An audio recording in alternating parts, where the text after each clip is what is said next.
Exodus chapter 9. Then the Lord said to Moses, "Go to Pharaoh and say to him, 'This is the message of the Lord, the God of the Hebrews. Let my people go to offer me worship.' If you refuse to let them go and detain them any longer, you will find that the hand of the Lord will fall on your livestock in the fields, horse and donkey and camel, herd and flock, with a deadly plague. The Lord will discriminate between the livestock of Israel and of Egypt. Nothing shall die of all that belongs to the sons of Israel. The Lord has fixed the hour.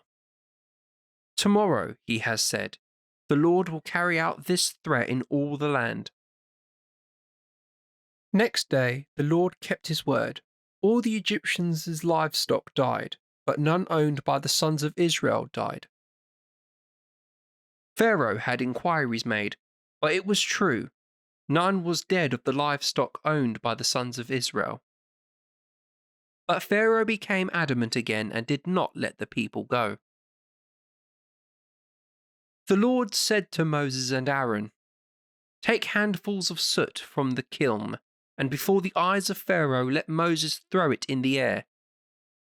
It shall spread like fine dust over the whole land of Egypt, and bring out boils that break into sores on man and beast all over the land of Egypt."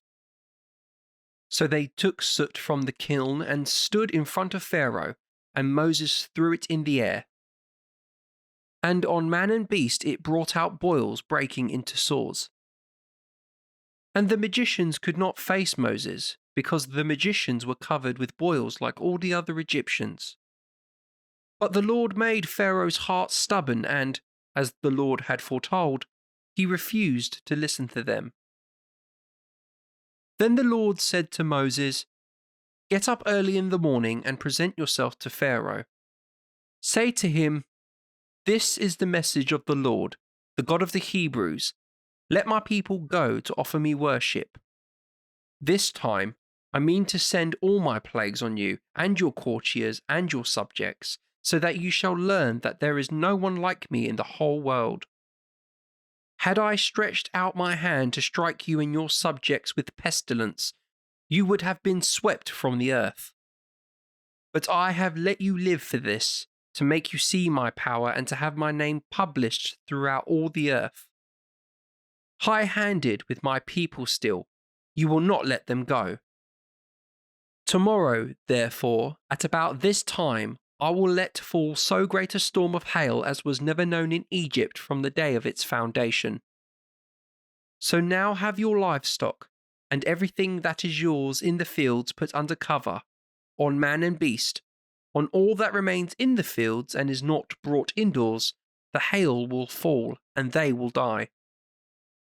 Some of Pharaoh's courtiers, terrified by the Lord's threat, brought their slaves and livestock indoors. But those who disregarded the Lord's threat left their slaves and livestock in the fields. The Lord said to Moses, "Stretch out your hand towards heaven so that hail may fall on the whole land of Egypt, on man and beast and all that grows in the fields in the land of Egypt."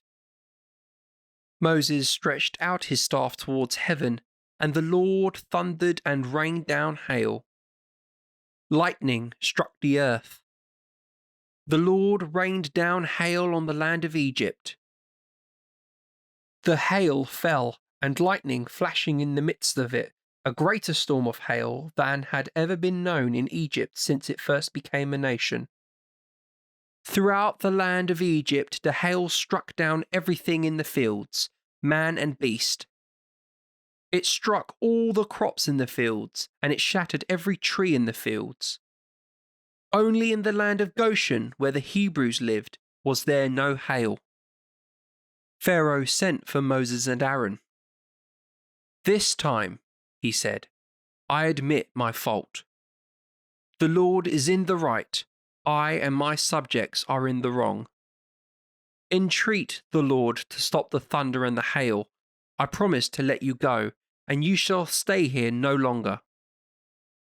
Moses answered him, "The moment I leave the city, I will stretch out my hands to the Lord." The thunder will stop, and there will be no more hail, so that you may know that the earth belongs to the Lord.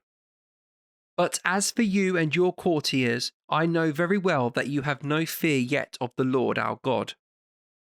The flax and the barley were ruined, since the barley was in the ear and the flax budding. The wheat and the spelt, being late crops, were not destroyed. Moses left Pharaoh and went out of the city. He stretched out his hands to the Lord, and the thunder and the hail stopped, and the rain no longer poured down on the earth. When Pharaoh saw that rain and hail and thunder had stopped, he sinned yet again. He became adamant, he and his courtiers.